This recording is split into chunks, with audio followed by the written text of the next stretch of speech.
everyone, and welcome in or welcome back to the channel. This is True Crime Mysteries. My name's Megan, and today we'll bring back something I haven't done in a while, our Crimes of the Month series.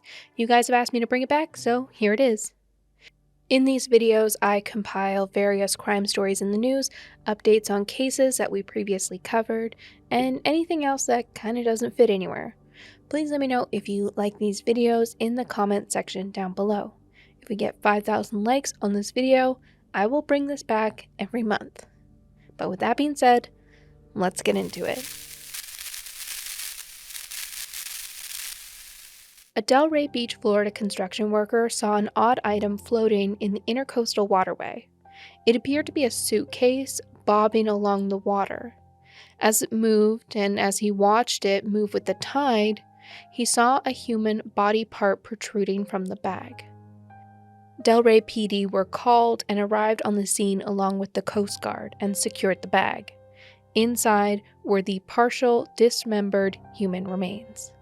They continued to investigate the area and found 2 more bags with the remains of a single female victim. They stated that the victim was in the early stages of decomposition, putting her time of death sometime between July 17th and 20th. Her identity is currently unknown, with no missing persons matching her description. They say that the woman is either white or Latin American, 5'4", with brown hair and brown eyes, and has tattooed eyebrows. Her estimated age is between 30 and 50. She was wearing a tank top with a unique pattern. The shirt was traced back to a Brazilian brand Betsabe. She was wearing black shorts and a black undershirt as well. The suitcases were all tied with red ribbons, and law enforcement has provided images of 2 of the 3 suitcases. At this time, law enforcement is not revealing the cause of death. Law enforcement is asking residents in the area to check their security footage of any suspicious activity from July 15th to 24th.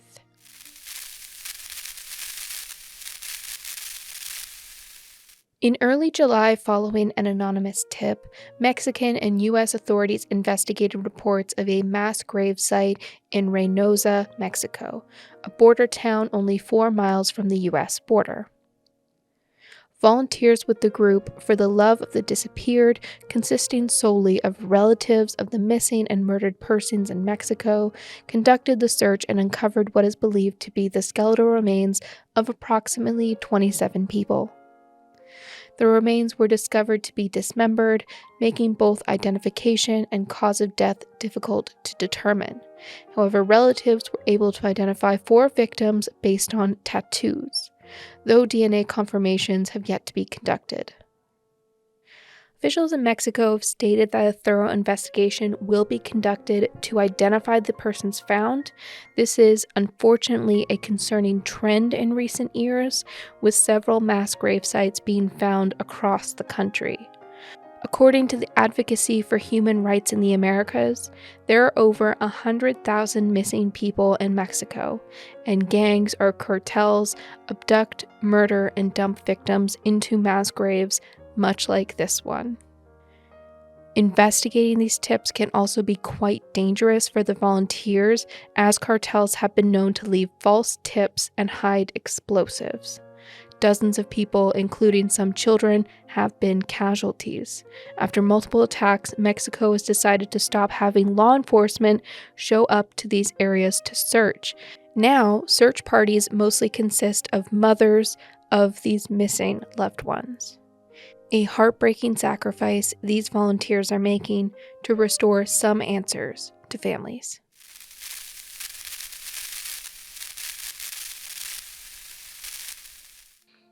A Portland, Oregon jury is currently deciding the fate of 38-year-old Tony Klein. The former nurse has been found guilty of using his position of authority to intimidate his patients at the Coffee Creek Correctional Facility. Klein was employed there from 2010 to 2018, and during his time there, he used his position at the facility to isolate and abuse inmates who came into the medical unit for treatment, as well as inmates who worked in the department as orderlies. He resigned when abuse allegations started to be investigated by Oregon State Police. The U.S. Attorney's Office said in a statement to the media, quote, By virtue of his position as a medical provider, Klein was often alone with his victims and assaulted many before, during, and after medical treatments. For women who worked in the medical unit, Klein manufactured reasons to get them alone in secluded areas such as medical rooms, janitor's closets, or behind privacy curtains. Klein made it clear to his victims that he was in a position of power over them and that they would not be believed if they tried reporting his abuse. An investigation into Klein began in 2018 when an inmate came forward with a federal lawsuit against Oregon Department of Corrections for a culture of abuse and directly named Klein as a perpetrator of a significant portion of that abuse. His trial began in July, and the jury took 2 days to deliberate the verdict. He was found guilty of 17 counts of sexual assault and 4 counts of making false statements under oath in his 2019 deposition. He faces life in prison, and his sentencing is set for October 17th.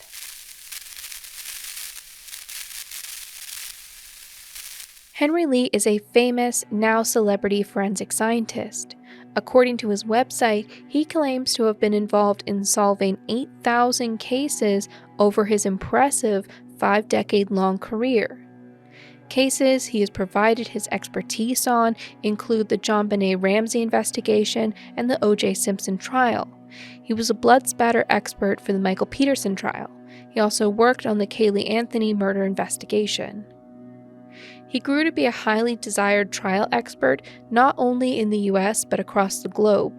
His fame also led him to become a serial regular on crime TV programs like Forensic Files, leading him to get his own TV show. However, some of his methods have been called into question. In 2007, he was accused of withholding key evidence in the Phil Spector trial, but it was deemed a mistake and he was never held accountable for that. Then in 2019, 2 men convicted of a murder in 1985, Ralph Birch and Sean Henning, filed an appeal citing wrongful conviction and asked to have key evidence used to convict them be retested. The items in question was a towel Henry Lee had testified to contain blood. The appeal was approved and the towel was submitted to modern forensic examination. During that re-examination, it was discovered that the towel had never been previously tested and no blood was found. Henry Lee had lied about crucial evidence that had been used to convict 2 men of murder, and they had been in prison for nearly as long as Lee's career. In 2020, their conviction was vacated, which then led the 2 men to filing a federal lawsuit, citing Henry Lee and 8 other members of law enforcement as responsible for their wrongful conviction. On July 21, 2023, the federal judge presided over the lawsuit deemed Lee liable for falsifying evidence, along with the prosecutors and the New Milford Police Department. For Lee, this will likely end in paying out damages to the victims. However, he is denied any wrongdoing. Hennings, in a statement to the media, said, quote, "I'm not looking for just compensation in terms of money. I want there to be changes in our system. There is no such thing as justice. You will never get back what they took from you. There's no getting my life back. They took 30 birthdays, 30 summers, weddings, Christmases, funerals, New Year's. There's no words for what they've done to me and my co-defendant. There's no words to describe what it feels like to be in prison for something you didn't do and sit and think, why did this happen? And why is no one coming to fix what they did? There's no words for that." At this point in time, there's no word yet on whether Henry Lee's other cases will be re-examined or if he'll be barred from any further work as a trial expert.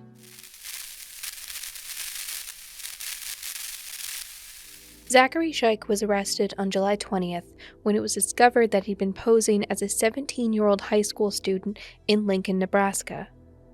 Lincoln Northwest High School had been the same high school that he'd graduated from nearly a decade ago. Scheich had been using an elaborate scheme to locate, manipulate, and coerce victims to participate in sexual activities that he then distributed online. Some of the victims, all female, were as young as 13. He was arrested and charged with 2 counts of sexual assault and the use of an electronic device and 1 count of sex trafficking a minor. The school district contacted law enforcement when it was discovered that a man had been attending the school with fraudulent documents. Shaik had been documents described as well-crafted, which included a falsified birth certificate under the name Zach Hess, transcripts from other schools, immunization records, and other medical records. At this time, victims are still coming forward, but it appears to be a significant amount of young girls who communicated with this man. The exact scope of the victims is unknown at this time, but parents are encouraged to speak to their children. At this time, Shaik has admitted to impersonating a student but has denied sexually assaulting any of his victims physically. He is currently being held on a $250,000 bond. The court records have been sealed to protect the identities of the victims. Now, when asked how this could happen, officials revealed that Shaik is 5'4", 120 pounds, and, quote, blended in with the other students.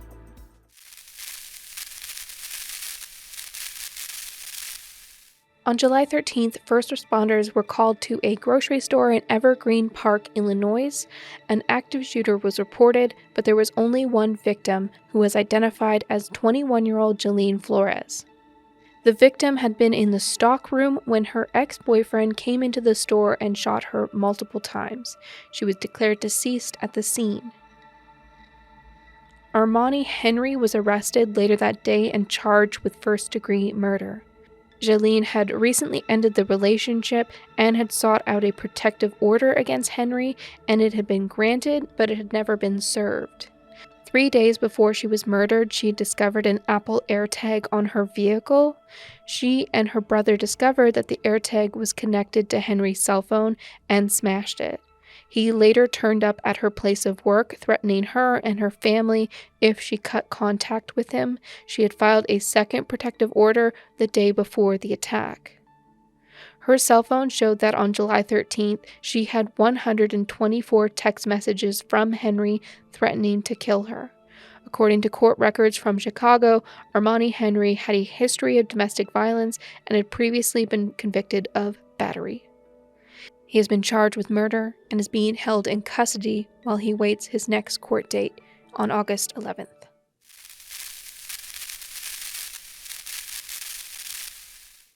36-year-old Peaches Stergo has been sentenced to 3 years in prison for defrauding an elderly man experiencing a cognitive decline of his entire life savings. Stergo met the victim 8 years ago on a dating website, and since then posed as not only a companion to the victim, but also as working from various financial institutions. She created fake emails and posed as a bank employee, convincing the man that he had outstanding debts that needed to be paid. The victim was 86, a Holocaust survivor, and he lost his home in the process. The frauds were only discovered when the victim's son began going through his financial records. Stergo, on the other hand, moved into a gated community, had multiple vehicles which included a boat, went on lavish vacations, and spent hundreds of thousands of dollars on designer purchases. Stergo also referred to her ongoing scam as her, quote, business, and often went to the victim's home to steal items to resell. Text messages between her and her real-life partner revealed that she often would make fun of the victim for believing that she loved him and lamented when he couldn't send her any more money. She also said in text messages, quote, I'm just aggravated, hurt, frustrated that I haven't made money. I don't want to work. It's too hard. Stergo was arrested on January 2023 and charged with 1 count of wire fraud. She has pleaded guilty to the charge. The victim sent a letter to the courts during the sentencing hearing, and he said, quote, as a Holocaust survivor, I have endured unspeakable pain and loss in my life, but never did I imagine that I would be subjected to such heartless betrayal in my old age. At the age of 6, I lost both my parents in the Holocaust, and it wasn't until 10 that I had an opportunity to sit at a school desk for the first time. He also wrote, quote, I grew up in a boarding school surrounded by the echoes of the horrors I had experienced. Determined to make a better life for myself, I moved to the United States in my early 20s. Over the next 60 years, I worked tirelessly to establish a successful business, family, and home in New York. And now I'm 88 years old, and the last thing I expected was to finish my days in the same manner I started them, penniless and betrayed. The judge noted that the exceptional cruelty Stergo placed upon the victim, and she was sentenced at the end of July to 51 months in prison and was ordered to pay back just over $2.8 million to the victim. She was also ordered to forfeit the home she'd purchased, jewelry, Rolex watches, and 100 luxury items.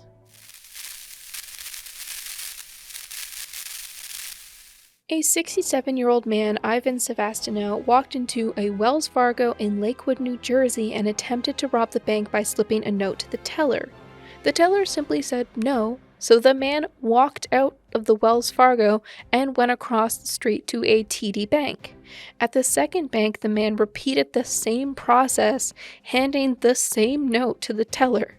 At the TD, the teller handed over $1,500 cash, and Ivan walked out. This isn't Ivan's first time making the news. In 2018, he was charged with a dozen counts of animal cruelty when it was discovered he was hoarding cats in his home. Over 50 animals were removed by the SPCA in what was described as a deplorable living condition. Ivan then robbed another bank on July 6 and was arrested shortly after. He has been charged with 2 counts of robbery and is being held in county jail while he awaits further court proceedings.